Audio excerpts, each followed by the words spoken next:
22 दिसंबर को बेंगलुरु में अवैध अतिक्रमण पर बुलडोजर चला। 400 घरों को तोड़ दिया गया। जो घर टूटे वो मुसलमानों के थे, जिसके बाद कर्नाटक से केरल तक विरोध प्रदर्शन शुरू हो गए। कर्नाटक सरकार बैकफुट पर आ गई। सरकार के मंत्री सफाई देने लगे। जिन लोगों का आशियाना टूटा उन्हें नए घेर देने की बात तो कही गई। हालांकि कर्नाटक सरकार के इस एक्शन से यह साफ हो गया है कि यूपी मॉडल हर स्टेट के लिए जरूरी हो चला है। धीरे धीरे अब कांग्रेस शासित राज्य भी इस मॉडल को फॉलो कर रहे हैं।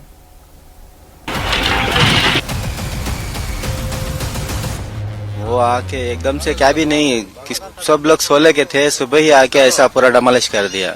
सुबह 7 के अंदर में सब लोग सोए थे। इधर पे आए, सिलेंडर काटे, कुछ भी बोले नहीं। हम लोग टाइम पूछे उनको, 1-2-3 घंटा टाइम तो हम लोग सामान शिफ्ट करते हैं, बच्चे भी हैं बोल के, कुछ भी नहीं। मार्शल आर्ट वाले आए थे, पूरों को काटे, बाहर डाल के सिलेंडर फेंके, तोड़ते गए घर। हाथ में घर के डॉक्यूमेंट्स नहीं, इस बात की उम्मीद है कि जो घर टूटा है वो वापस मिल जाएगा। बुलडोजर से 400 परिवारों के आशियाने टूट गए हैं, लेकिन लोगों की उम्मीदें नहीं टूटी हैं। बड़ी संख्या में लोग अभी भी टूटे हुए घर के बाहर रुके हुए हैं। यूपी में योगी आदित्यनाथ के बुलडोजर मॉडल का विरोध करने वाली कांग्रेस को भी पता है कि लॉ एंड ऑर्डर मेंटेन रखना है तो यूपी मॉडल अपनाना होगा, बुलडोजर एक्शन करना होगा। तस्वीरें कर्नाटक के राजधानी बेंगलुरु की हैं, जहां कांग्रेस की सरकार है, सिद्धारमैया सीएम है। यहां पर 400 घर तोड़े गए हैं। जिनके घर टूटे हैं उनमें से कोई 25 साल से रह रहा था, कोई 15 साल से, कोई 10 साल से।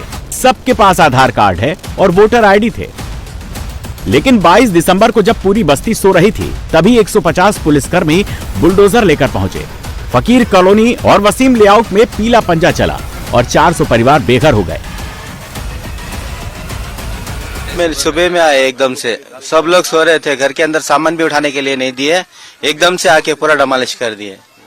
गवर्नमेंट से कोई आए थे क्या?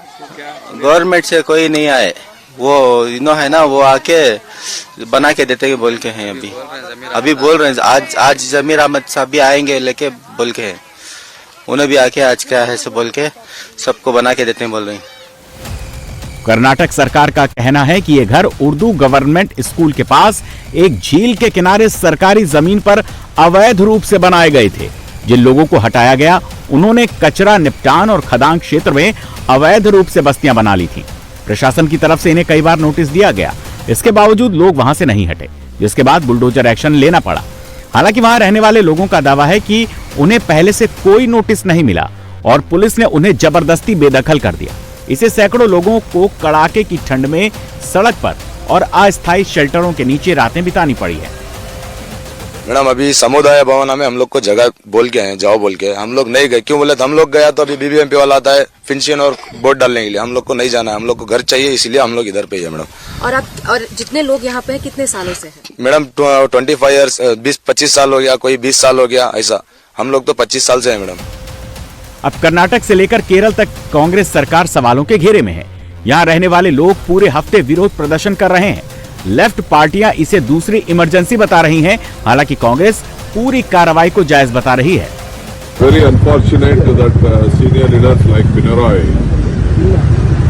should know the fact of